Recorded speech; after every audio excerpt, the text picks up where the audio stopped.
안녕하세요. 암을 포함한 모든 질병 피가 답이다. 저자 이현철입니다. 지난 7강에서는 어일이 생기는 원인과 어일의 위치에 대하여 설명드렸습니다. 오늘 8강에서는 면역에 대하여 말씀드리겠습니다.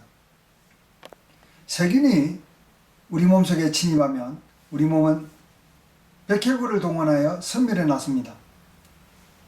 이때 우리 몸은 물리친 세균에 대한 기억 소자를 가지게 되고 다시 같은 세균이 침입할 경우에는 병에 잘 걸리지 않게 되는데 이를 면역이라 합니다.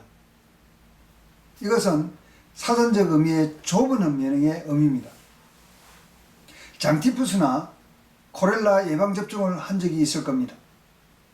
예방주사란 소량의 반쯤 죽은 장티푸스균이나 코렐라균을 인위적으로 인체에 투입하여 인체로 하여금 항체를 만들게 하여 다시 장티푸스나 코렐라에 걸리지 않게 하는 것입니다.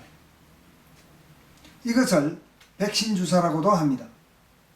세균과는 달리 바이러스는 거의 면역이 되지 않는데 이유는 앞서 설명한 바와 같이 바이러스의 용이한 변종 성향 때문입니다.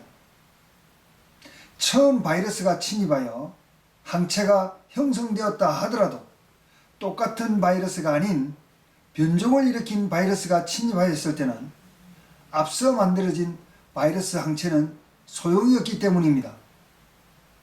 그래서 감기는 면역이 잘 되지 않는 것입니다.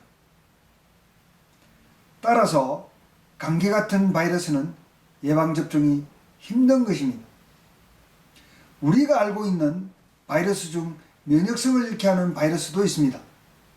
이 바이러스를 HIV라고 하는데 후천성 면역결핍증이라고 합니다. 일명 에이즈라고 그러죠.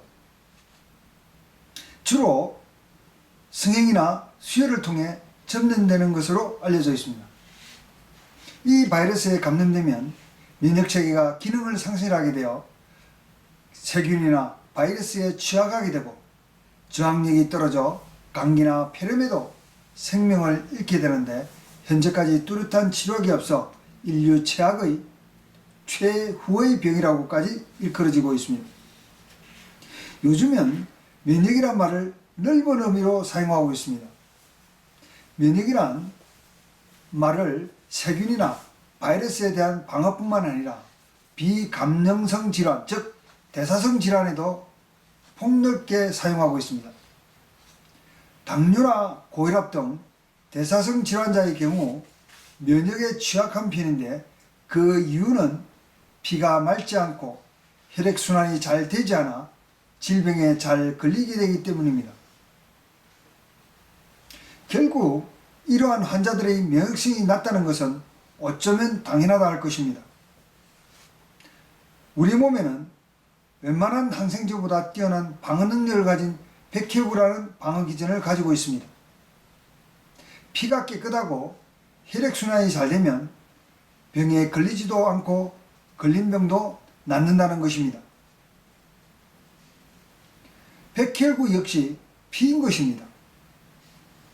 피가 깨끗한 상태를 유지하기 위해서는 폐나 간, 신장, 비장 등의 장기의 기능과 골수의 기능 등 여러가지 정화작용이 제대로 작동하여야 하고 혈액순환이 잘 되려면 동맥과 정맥, 특히 모세혈관이 열려 있어야 한다는 것입니다.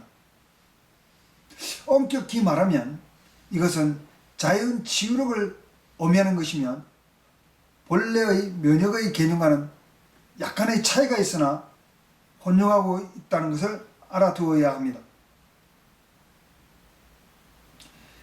이러한 것들이 결국 우리 몸의 방어 기전을 높여 대사성 질병뿐만 아니라 세균이나 바이러스에 대하여도 직간접적 방어 효과를 가진다 하겠습니다.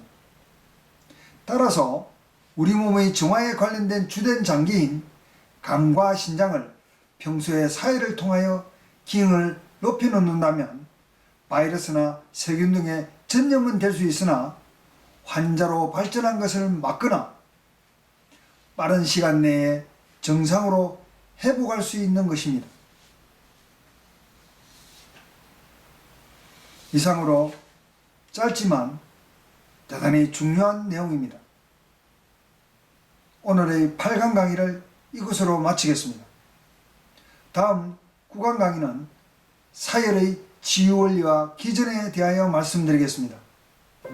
다음 강의인 사열의 치유 원리와 기전은 사열의 핵심 원리입니다. 반드시 강의를 들어주시기 바랍니다. 구독과 좋아요는 이 방송을 제작하는 데 제게 굉장한 힘이 됩니다. 꼭 눌러주시고 평안한 일상 되시기 바랍니다. 감사합니다.